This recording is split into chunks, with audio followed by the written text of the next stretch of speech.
বলেছেন কোন জিনিসকে হারাম সাব্যস্ত এমনি করা যায় না, কোন জিনিসকে হারাম সাব্যস্ত করতে গেলে কাতিউস সুবুত লাগে, দলিলে কাতিই লাগে। কোন জিনিসকে হারাম করতে গেলে হয় কোরআনের আয়াত লাগবে না, সহিহ হাদিস লাগবে। আরে যেই জিনিসকে আল্লাহ হারাম করেনি, যেই জিনিসকে নবী হারাম করেনি, তুমি পেট মুটাই এসে হারাম করনে ওয়ালা কে? শরীয়ত কি তোমার বাপের? কোরআন হাদিস কি তোমার বাপের যে তুমি হারাম করে দিবে?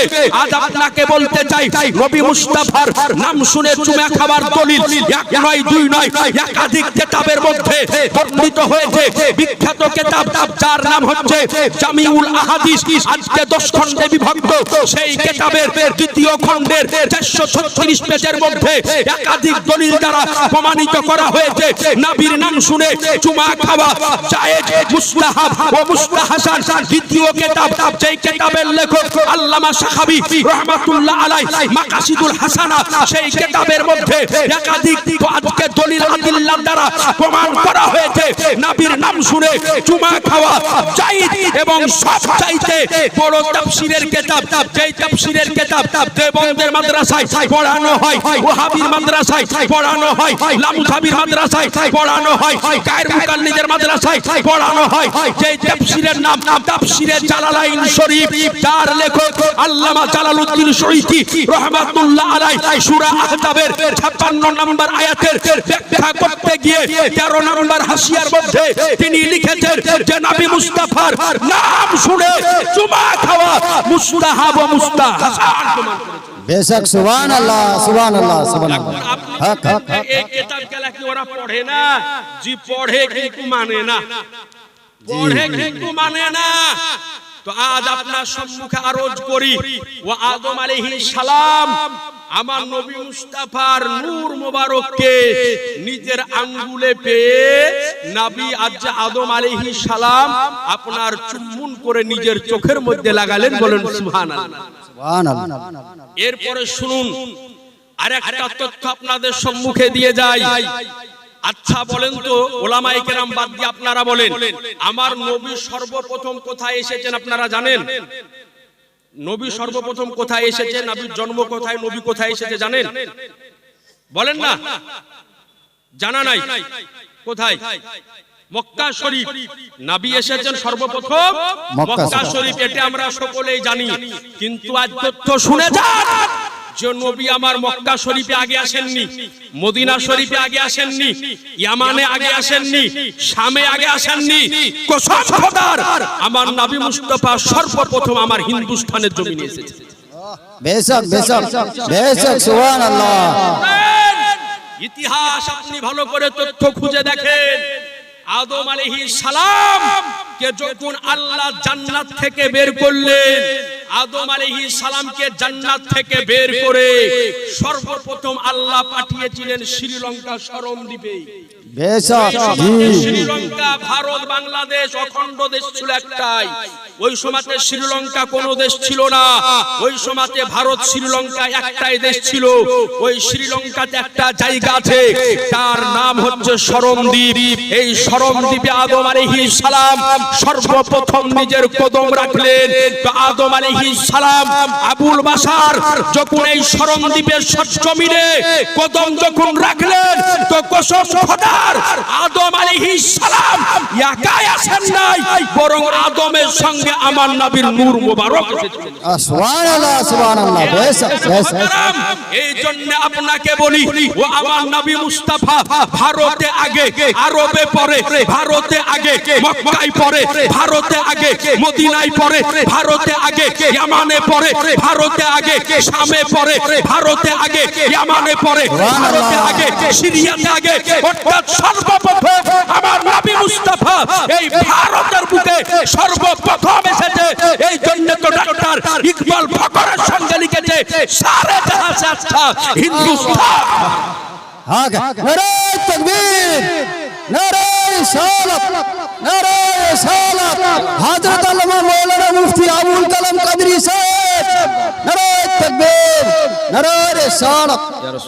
তো আপনি বুঝলেন যে নবী আমার সর্বপ্রথম আজকে আমার ভারতের বুকে এসেছেন, বলেন সুবহানাল্লাহ। এই জন্য আপনি খুঁজতে যদি যান নবী প্রেমিক এবং ওলি প্রেমিক মানুষ আমার এই ভারতের বুকে বেশি পাওয়া যায়। আজ আপনি দেখেন ওলি প্রেমিক মানুষের খোঁজ যদি করতে যান তো এই আমার ভারতের বুকে বেশি, কারণ আমার এই ভারতের বুকে সর্বপ্রথম কালেমার দাওয়াত যিনি নিয়ে এসেছিলেন আমার খাজায়ে খাজগান, রাজা হিন্দুস্তান, সুলতানুল হিন্দ মাইনুল হকুদ্দিন খাজা মাইনুদ্দিন চিশতি আজমিরি রাদিয়াল্লাহু তাআলা।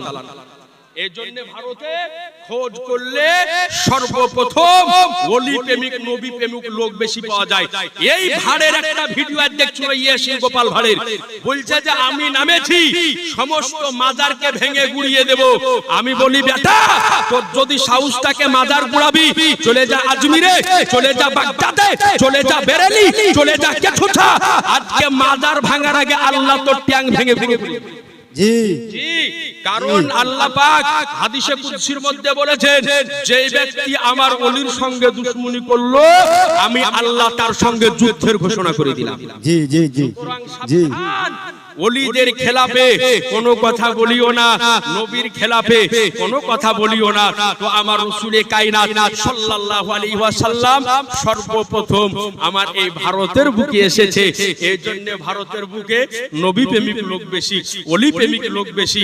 আজ আপনার নিকটে আরজ করি মুসলমান নিজের ঈমানকে বাঁচান, নিজের ঈমানকে রক্ষা করুন।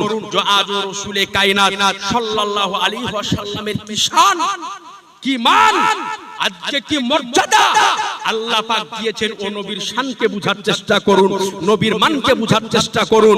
আজ এক শ্রেণীর মানুষ নবীর শানকে, নবীর মানকে, নবীর ইজ্জতকে আজকে টেনে সাধারণ মানুষের কাতারে নিয়ে আসার চেষ্টা করতেছে। আজ তাদেরকে বলতে চাই সাবধান মুসলমান, যে নবী মুস্তাফার শানকে আল্লাহ উঁচু করেছে, নবীর শানকে আল্লাহ উঁচু করেছে, নবীর মানকে আল্লাহ উঁচু করেছে, নবীর রুতবাকে আল্লাহ উঁচু করেছে, নবী তাজকিরাকে আল্লাহ উঁচু করেছে। আল্লাহ পাক বলেন ওয়ারাফা'না লাকা যিকরাক, বলে হাবিব শোনো আজকে তোমার জন্য তোমার শানকে, তোমার মানকে, তোমার ইজ্জতকে, তোমার রুতবাকে আমি আল্লাহ বাড়ান করে দিলাম। আজ ও নবী মুস্তাফার শানকে, মানকে, ইজ্জতকে আল্লাহ পাক বাড়ান করেছে। এই জন্য আজকে নবীর প্রশংসাকে কারো পক্ষে মিটানো সম্ভব হবে না, কারো পক্ষে আজকে মিটানো কোনোদিন সম্ভব হবে না।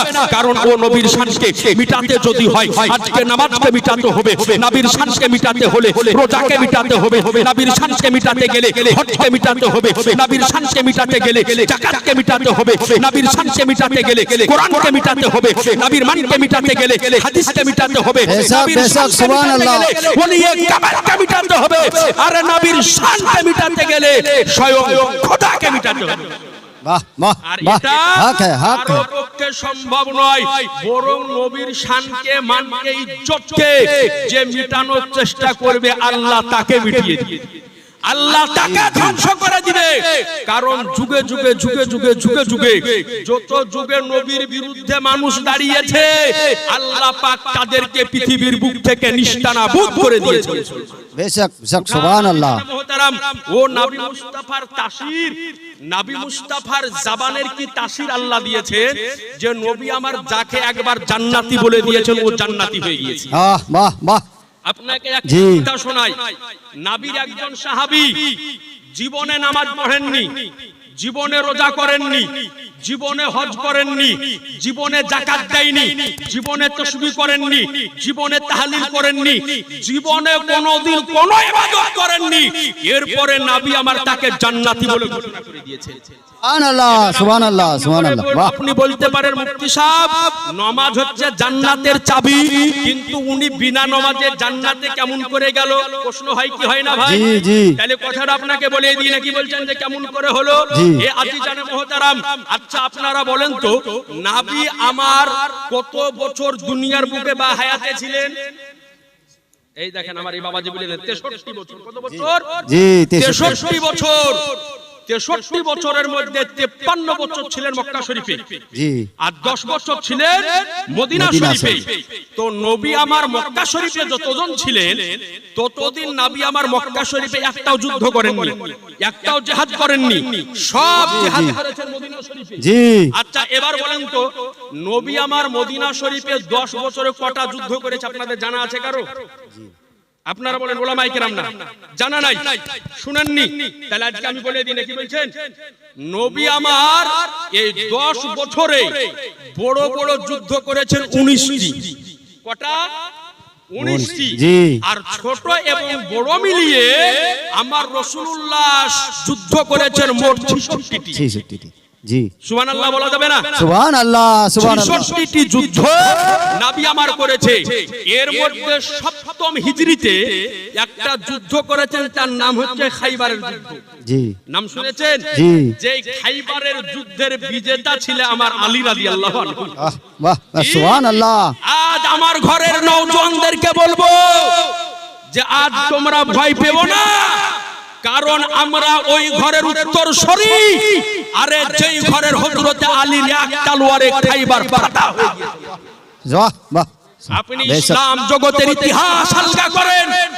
নবী আমার এই যে 19টি যুদ্ধ করেছেন, নবী আমার কোন যুদ্ধে, যতগুলি যুদ্ধ করেছেন কোন যুদ্ধে সাহাবায়ে কেরামের সংখ্যা বেশি ছিলেন না, বরং প্রত্যেক যুদ্ধে আজকে সাহাবায়ে কেরামের সংখ্যা ছিল কম আর কাফেরের সংখ্যা ছিল বেশি। এরপরেও সাহাবায়ে কেরাম আজকে যুদ্ধের ময়দানে কাফেরদেরকে আজকে কাঁপিয়ে দিয়ে আজকে ইসলামের বড় বড় ঝান্ডা উড়িয়ে দিয়ে ইসলামের বিজয় এনেছেন মুসলমান। একবার দরুদ পড়েন, আল্লাহুম্মা সাল্লি আলা সাইয়্যিদিনা মাওলানা মুহাম্মদ ওয়া আলা আলি সাইয়্যিদিনা মাওলানা মুহাম্মদ হাবিবানা সাফিয়ানা سيدنا مولانا محمد وعلى آل سيدنا মাওলানা মুহাম্মদ সাল্লাল্লাহু তাআলা আলাইহি সাল্লাম। তো আজি জানে মুহতারাম, এই দেখেন হযরতুল আল্লাহ মাওলানা ইয়াকুব আশরাফি আমার বড় ভাই হাজির হয়ে গিয়েছেন। ইনশাআল্লাহ তাআলা আর কিছুক্ষণ উনাকে বসিয়ে রেখে আলোচনা রাখবো, তারপর ইনশাআল্লাহ আমার আলোচনা আমি সমাপ্তি ঘটাবো। এলাকাতে অনেক স্টেজে যাই, তো প্রত্যেক স্টেজে দাদাকে পাই, তো সব স্টেজে ওর পরে আমি থাকি, কিন্তু আজকে আমার পর উনি, মানে উনাকে আমি 1 ঘন্টা বসিয়ে রেখে নাকি বলছেন। আর আমি ভালো করে জানি হেমতাবাদ রায়গঞ্জের মধ্যে মানে কালেকশন ওর পিএইচডি করা আছে, বুঝতে পারলে? কালেকশন ওর পিএইচডি করা আছে। যত গেলা স্টেজে যায় সব স্টেজে আদায়কারী বক্তাকে মাওলানা ইয়াকুব আশরাফি। আর আল্লাহ ওর জবানে তাসিরও দিয়েছে। গতকালকে বীজগ্রামে একসঙ্গে ছিলাম, তো 11,000 টাকা চাইলো দিল না আমি বলছি মানে আজকে দাদা ফেল হয়ে গেল। দেখছি শেষ বেলাতে 11,000 আবার একজনে দিয়ে দিল।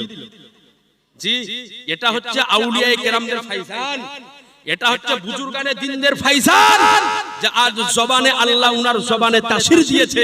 আমি শুনলাম এই গ্রামের শ্বশুর বাড়ি। আলহামদুলিল্লাহ, আপনাদের তো গর্ব করার দরকার, এরকম একজন যোগ্য জামাই পেয়েছেন। আলহামদুলিল্লাহ বলেন জি, তো। আলহামদুলিল্লাহ। আদি জানা মুহতারাম, যাই হোক দাদা চলে এসেছে, বেশিক্ষণ বলবো না, কয়েক মিনিট। তো আদি জানা মুহতারাম, তো এই যে জঙ্গে খাইবার হয়েছিল 7ম হিজরিতে, কি যুদ্ধ কি নিয়ে হয়েছিল? খাইবারের প্রান্তরে যে 8টা দুর্গ ছিল, এই দুর্গকে দখল করা নিয়ে এই যুদ্ধ সংগঠিত হয়েছিল 7ম হিজরিতে। রাসূলে কায়নাত সাল্লাল্লাহু তাআলা আলাইহি ওয়াসাল্লাম সাহাবায়ে কেরামকে নিয়ে এই যুদ্ধের প্রান্তরে হাজির হয়েছিলেন। যুদ্ধ যখন আরম্ভ হবে, আরম্ভ হওয়ার পূর্বে ওই ইহুদিদের একজন চাকর ছিল। এই চাকরের কাজ ছিল হাবশি চাকর, এর কাজ ছিল ইহুদিদের ছাগল চড়ানো। তো ইহুদিরা যখন এই খাইবারের যুদ্ধ করার জন্য তৈরি হয়েছে, তো তারা জিজ্ঞাসা করলো তাদেরকে যে তোমরা কার সঙ্গে যুদ্ধ করবা? বলে যেই ব্যক্তি নবীর দাবি করে আব্দুল্লাহর বেটা মুহাম্মদ, ওর সঙ্গে আমরা যুদ্ধ করব। তো এই চাকরটা ওই সময়তে ইসলাম ধর্ম কবুল করে নাই। তো যেমনই বলল যে আব্দুল্লাহর বেটা মুহাম্মাদের সাথে আমরা যুদ্ধ করব, সঙ্গে সঙ্গে এই হাবশী চাকর এর মনের মধ্যে নবী মুস্তাফার ইশকের বাতিটা জ্বলে উঠেছিল। সুবহানাল্লাহ সুবহানাল্লাহ। ছাগলগুলাকে নিয়ে এক পা দুপা করে চড়াতে বের হলো। বের হওয়ার পরে লক্ষ্য করে দেখলো খাইবারের পাশে যেই জায়গাতে আমার রাসূলুল্লাহ ডেরা গেড়েছিলেন, ওই জায়গাতে যাওয়ার পরে নিজের ছাগল সহ এই চাকর গিয়ে হাজির হয়ে গেল। হাজির হয়ে যাওয়ার পরে নবী মুস্তাফার চেহারাকে দর্শন করলো, করার পরে বললেন, ইয়া রাসূলুল্লাহ, আজকে আপনার চেহারা দেখে বুঝে গিয়েছি আপনি হলেন আল্লাহর সচ্চা নবী, কিন্তু আমার মন চাইতেছে এখনই আমি কালেমা পড়ে মুসলমান হব, কিন্তু এই যে ইহুদিদের ছাগলগুলি আমার কাছে আমানত রয়েছে, এগুলো আমাকে ফেরত দিতে হবে, কিন্তু আমি যদি এখন ফেরত দিতে যাই ওরা আমাকে কিন্তু আসতে দিবে না। সঙ্গে সঙ্গে আমার আনিসে বেকাশ शख्सियत कौनो मका बेचारू के चारा बेसहारू के सहारा यातीमों के वली हम गरीबों के हमी আমার রহমাতুল আলামিন পয়গম্বর বলে, আরে যাও আমি রাসূলুল্লাহ বলতেছি এই ছাগলগুলোকে একটা ছোট ছোট পাথর নুড়ি দিয়ে মারো। আমি নবী মুস্তাফা বলতেছি এই ছাগলগুলা নিজ নিজ মালিকের বাড়িতে। সুবহানাল্লাহ সুবহানাল্লাহ। থেকে পাথর দিয়ে ছাগলগুলাকে এইভাবে হাঁকানো হলো। ছাগলগুলি এক পা দুপা করে নিজ নিজ মালিকের বাড়িতে চলে গেল। এই রাখাল সঙ্গে সঙ্গে কালেমা পড়ে মুসলমান হয়ে গেল। মুসলমান যেমনই হয়ে গেল আপনার খাইবারের যুদ্ধ আরম্ভ হলো। তো এই ব্যক্তি বললেন, ইয়া রাসূলুল্লাহ, যুদ্ধ আরম্ভ হয়ে গিয়েছে আর এখনই মুসলমান হলাম, আমি যদি এখন যুদ্ধের ময়দানে যাওয়ার পরে শাহাদাত বরণ করি আল্লাহ আমাকে কি দান করবে? বলে, শোনো, এই খুনি যাওয়ার পরে খাইবারের প্রান্তরে কাফেরদের তলোয়ারে তুমি যদি শাহাদাত বরণ করো আমি নবী মুস্তাফা বলতেছি আল্লাহ তোমাকে ওই জান্নাত দান করবে যেই জান্নাত আসমানের চাইতেও দীর্ঘ রয়েছে। সুবহানাল্লাহ সুবহানাল্লাহ। বাহ বাহ। এই সাহাবী ইসলাম কবুল করলেন, নামাজ এক ওয়াক্ত পড়ে নাই, রোজাও রাখে নাই, হজও করে নাই, যাকাতও দেয় নাই, সঙ্গে সঙ্গে উলুঙ্গু তলোয়ার নিয়ে খাইবারের প্রান্তরে সিংহের মতো ঝাঁপ দিয়ে আজকে নারায়ের সালাতের ধ্বনি উচ্চারণ করে কয়েকটা কাফেরকে আজকে জাহান্নামে পাঠিয়ে দিয়ে নিজে ওই যুদ্ধের ময়দানে শাহাদাত বরণ করলেন। আর আমার সঙ্গে সঙ্গে শাহানশাহে জিবাকার মাদিনাকে তাজদার আহমদে মুফতার নাফিয়কে সরকার দোনো জাহানের মালিক ও মুক্তার আমার রাসূলুল্লাহ ঘোষণা করে দিলেন, আমার এই সাহাবীর আমল ছিল কম কিন্তু এর বদলা আল্লাহ অনেক বড়। বাহ বাহ বেশক। নারে তাকবীর নারে তাকবীর নারে ইসালাত ইয়া রাসূলুল্লাহ নারে ইসালাত। মুহাদ্দিস আজম হিন্দ কনফারেন্স জিন্দাবাদ। মুহাদ্দিস আজম হিন্দ কনফারেন্স জিন্দাবাদ। ও জশ্নে দাস্তার কেরাত জিন্দাবাদ। এই আজি জানা মোহতারাম, আজ আপনাকে বললাম যে এই সাহাবী এক ওয়াক্তের নামাজও পড়লেন না, রোজাও রাখলেন না, কোনো আমলই করলেন না, শুধু কি করলেন? কাফেরদের সঙ্গে যুদ্ধ করে শাহাদাত বরণ করলেন, তার পরিবর্তে আল্লাহ তাকে জান্নাত দান করে দিলেন। এবার এই যুদ্ধ 2 দিন চলল কিন্তু দুর্গ ফাতা হলো না। হযরতে আবু বকর, হযরতে ওমর সহ সাহাবায়ে কেরাম আসার পরে বললেন, ইয়া রাসূলুল্লাহ, 2 দিন যুদ্ধ চালালাম কিন্তু যুদ্ধে আমরা খাইবার ফাতা করতে পারলাম না। ও আমার রাসূলে কায়নাত সাল্লাল্লাহু আলাইহি ওয়াসাল্লাম বললেন যে তোমরা চিন্তা করিও না, কালকে সকাল বেলাতে আমি এমন একজন ব্যক্তির হাতে ইসলামের ঝান্ডা দেব যার বদৌলতে আল্লাহ এই জঙ্গে খাইবার তোমাদেরকে ফাতায়ে আজিম দান করে দিবেন। এইবার সাহাবায়ে কেরামকে নবী আমার বললেন, ওই এমন একজন ব্যক্তি যাকে আল্লাহ আল্লাহর রাসূল ভালোবাসে আর ওই ব্যক্তিও আল্লাহ এবং আল্লাহর রাসূলকে ভালোবাসে।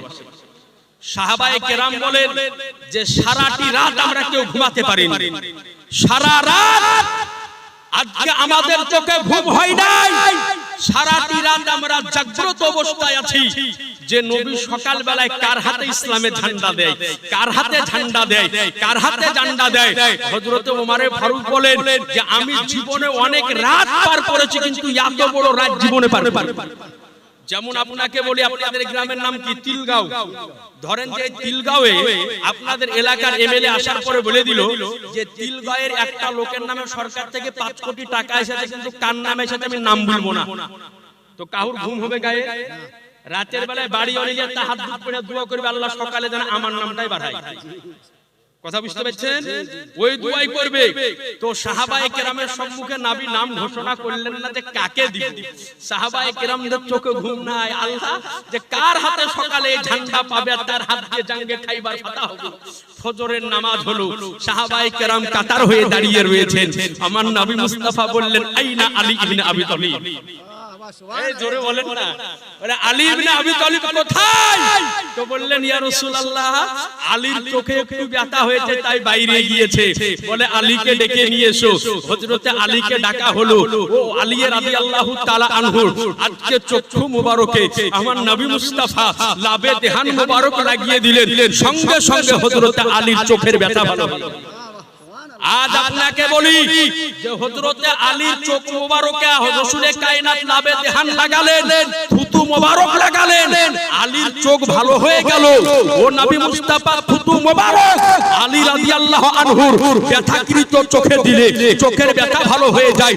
ও নবী লাবে দেহান মোবারক আবু বকরের সাপে আজকে সাপে দংশনকৃত জায়গাতে লাগিয়ে দিলে সাপের বিষ পানি হয়ে যায়।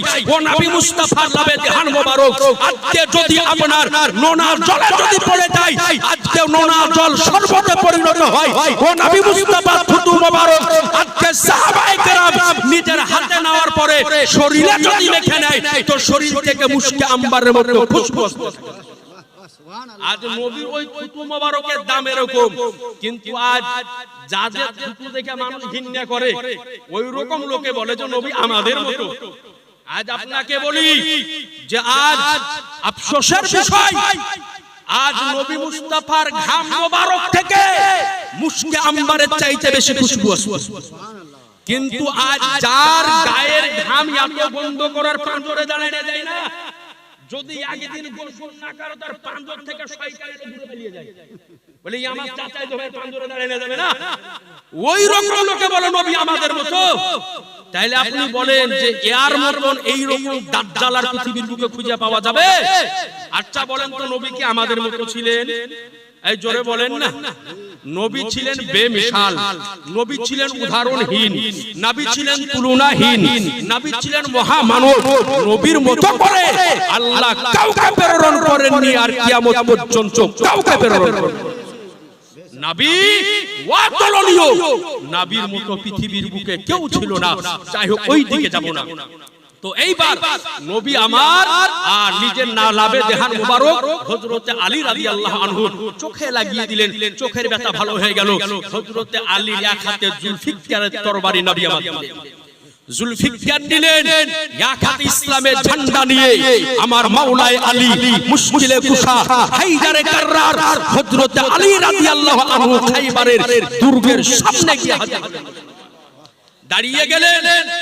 হাজার হাজার কাফের, কিন্তু কারো বাবার ক্ষমতা হয় না যে হযরতে আলীর মোকাবিলাতে কেউ আসে।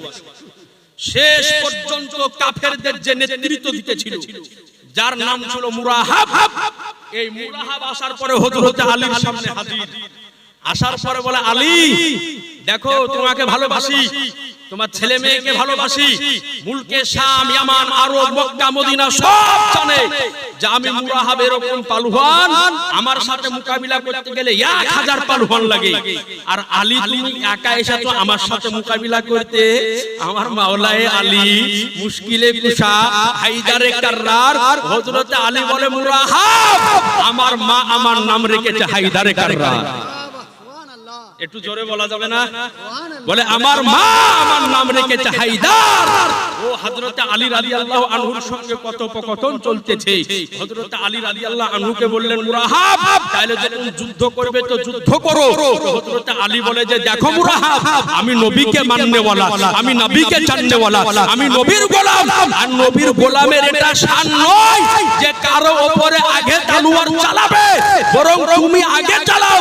কথা চলতে চলতে কাফেরদের সর্দার, কাফেরদের লিডার মুরাহাব হযরত আলীর উপরে তলোয়ার যখন চালিয়ে দিলেন, আমার মাওলাই আলী মুশকিলে কুশা হায়দারে কাররার নিজের রণকৌশল সারাতে মুরাহাবের তলোয়ারকে রুকার পরে বলল যে মুরাহাব দোষ করে ফেলেছো, অন্যায় করে ফেলেছো, তলোয়ার চালিয়ে দিয়েছো, এবার আমি আলীর তলোয়ারকে রুকার জন্য প্রস্তুতি নাও। আজকে কাপ থেকে জুলফিকারের তলোয়ার বার করে নারায়ের সালাত ইয়া রাসূলুল্লাহ বলার পরে মুরাহাবের মাথার উপরে হযরত আলী তলোয়ার যখন চালালো, মুরাহাব ঢাল দাঁড়াতে তলোয়ারকে রুখতে গেল। আজকে তলোয়ার যখন ঢালের উপরে পড়লো, ঢালকে ফেলে দুভাগ করে দিয়ে মাথার উপরে পড়লো, মাথাকে চিরে আজকে সিনাকে ফেলে জমিনে তলোয়ার যখন পড়ছে, জমিন বলেছে খোদা আজকে খাইবারের প্রান্তরে আলীর তলোয়ার থেকে তোমার নিকটে পানা আছে। वाह वाह सुभान अल्लाह। नाराए तकबीर, नाराए तकबीर, नाराए रिसालत, नाराए रिसालत, नाराए हैदर, नाराए हैदरी, या अली, नाराए हैदरी, या अली, नाराए तकबीर, अल्लाहु अकबर, नाराए रिसालत। ইয়া রাসূলুল্লাহ। আজিজানে মুহতারাম, আজকে তলোয়ার জমিনে যখন পড়লো, জমিন বলে যে আল্লাহ আজকে এই আলীর তলোয়ার থেকে আমাকে তুমি বাঁচিয়ে নাও। আজকে কিতাব বলে হযরত আলী মুর্তজা রাদিয়াল্লাহু আনহু ঢালখানা যখন ফেটে গিয়েছিল, তো আমার মাওলাই আলী মুশকিলে কুশা বাম হাত দিয়ে খাইবারের দরজাকে ধরেছিলেন, তো এক টানে খাইবারের দরজাকে উপড়ে ফেলেছিলেন। এ আজিজানে মুহতারাম বলে এত গতিতে টান মেরেছিলেন, ওই দিন খাইবারের প্রান্তরে ভূমিকম্প আরম্ভ হয়ে গিয়েছিল, জালজালা চলে এসেছিল। এরপরে চারিদিক থেকে আওয়াজ হলো যে আলীর উপরে হামলা চালাও। বলে চারিদিক থেকে হযরত আলীর উপরে হামলা চলতে আরম্ভ করলো। আর আমার মাওলাই আলী মুশকিলে কুশা হায়দারে কাররার আলী মুর্তজা রাদিয়াল্লাহু তাআলা আনহু আজকে কাফেরদেরকে ফাড়তে চিরতে খাইবারের দুর্গের উপরে যাওয়ার পরে ইসলামের ঝান্ডাকে গেড়ে দিলেন।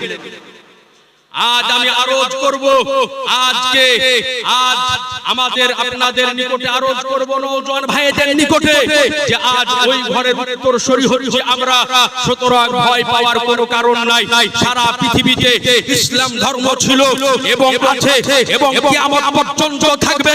আজকে যারা আমাদেরকে এই ভারতবর্ষের বুকে আমাদেরকে ডর দেখায়, আমাদেরকে ভয় দেখায়, তাদের নিকটে আরজ করতে চাই, ওরে আমাদের ইতিহাস আলগা করে দেখো। যতগুলি যুদ্ধ ইসলাম জগতে সংঘটিত হয়েছে, কোন যুদ্ধে মুসলমানের সংখ্যা বেশি ছিল না, বরং প্রত্যেকটা যুদ্ধে মুসলমানের সংখ্যা ছিল কম। আজকে তারাও চেয়েছিল ইসলামকে মিটিয়ে দিব, তারাও চেয়েছিল ইসলামকে মিটিয়ে দিব, কিন্তু তাদের পক্ষে সম্ভব হয় নাই, তোমাদের পক্ষে সম্ভব হবে না। আজকে তোমরা লক্ষ্য করে দেখো, বদরের প্রান্তরে তোমাদের বাপ দাদা 1000 এসেছিল, 313 জন নবীর সাহাবী 1000 তোমাদের বাপ দাদাকে বদরের প্রান্তর থেকে বিতাড়িত করেছে। উহুদের প্রান্তরে তোমাদের বাপ দাদা 3000 এসেছিল, সাহাবায়ে কেরাম 700 জন তোমাদের বাপ দাদাকে বিতাড়িত করেছে। মুতার প্রান্তরে তোমাদের বাপ দাদা 1 লক্ষ এসেছিল, 3000 নবীর সাহাবী তাদেরকে বিতাড়িত করেছে। তাবুকের প্রান্তরে তোমাদের বাপ দাদা 42 লক্ষ এসেছিল, নবী 40,000 সাহাবায়ে কেরাম তাবুকের প্রান্তর থেকে তোমাদের বাপ দাদাকে বিতাড়িত করেছে। আরে সব চাইতে বড় প্রমাণ হলো 61 হিজরিতে মুহররম মাসের 10 তারিখে তোমাদেরই বাপ দাদা ইয়াজিদ বাহিনীর 22,000 লশকরকে আমার ইমাম হোসাইনের ইয়াসের হযরত আলী আকবর উলাট করে দিয়েছে। নারে তাকবীর, নারে রিসালাত, ইয়া রাসূলুল্লাহ, নারে হায়দারি। এ আজি জানা মুহতারাম, সুতরাং আমাদেরকে ভয় দেখিয়ে কোনো লাভ হবে না। আমরা একটাই কথা জানি, এই পৃথিবীর বুকে জন্ম হয়েছে একবার, মৃত্যু হবে একবার। সুতরাং একটাই কথা বলতে চাই যে আরে আজকে যদি ভারতবর্ষের বুকে মুসলমানের সংখ্যা কম বলে ভয় যদি দেখানো হয়, তো জেনে রাখবে যে হযরত আলী চলে গিয়েছে, কিন্তু আলীর গোলামেরা এখনো জিন্দা রয়েছে। হুসাইন চলে গিয়েছে, হুসাইনের গোলামেরা এখনো জিন্দা রয়েছে। কসম খোদার, এখনো যদি মুসলমানের দল মাথায় কাপড় বেঁধে নারায়ে হায়দারির নারা দিয়ে ময়দানে যদি নামে, তো ভারত সারা পৃথিবীকে এই মুসলমানরা আবার জয়লাভ করবে। সুবহানাল্লাহ। সুতরাং আমাদেরকে ভয় দেখিয়ে কোনো লাভ হবে না। আমরা একটাই কথা বলি, এই পৃথিবীর বুকে 1000 বছর বিড়ালের মতো লেজ গুটিয়ে বেঁচে থাকার দাম নাই। আরে একটা দিন বাঁচবো, সেটা বিড়ালের মতো নয়, সিংহের মতো গর্জন দিয়ে বাঁচবো। সুতরাং আজ নওজোয়ান ভাইদের দিকে আমি আহ্বান করব যে জেনে রাখবে যে ইসলামের জন্য আর নবীর পক্ষে আর কাফেরদের বিপক্ষে সর্বপ্রথম তলোয়ার ধরেছিল আমার নওজোয়ান ভাই। সুবহানাল্লাহ। সুতরাং নওজোয়ান ভাই, আজ তুমি ইসলামের পথে ফিরে এসো, নবীর ইশক মোহাব্বত নিয়ে নিজের জীবনকে যাপন করো এবং অন্তরের মধ্যে একটাই তামান্না রাখো, খোদা যেই দিন তুমি মউত দিবে আমাদেরকে শাহাদাতের মউত দান করো। সাহাবায়ে কেরাম দোয়া করতেন, আল্লাহ যেই দিন মউত দিবে তুমি শাহাদাতের মউত দান করো। পৃথিবীর বুকে একাধিক রকম ভাবে মানুষের মউত হয়, কিন্তু সবচাইতে উত্তম মউত হচ্ছে শাহাদাতের মউত। এজন্য দোয়া করবেন, আল্লাহ যেই দিন তুমি মউত দিবে শাহাদাতের মউত দিবে। কারণ মউতকে দেখে আমরা ভয় পাই নাই। যখন কাফেরেরা আমাদের সিনাতে বন্দুক ধরবে, কসম খোদার ওই বন্দুকের নলা দিয়ে আমরা আল্লাহর জান্নাতকে দর্শন করব। এ আজি জানা মুহতারাম, সুতরাং আমাদেরকে ভয় দেখিয়ে কোনো লাভ হবে না। একবার দরুদ পড়েন।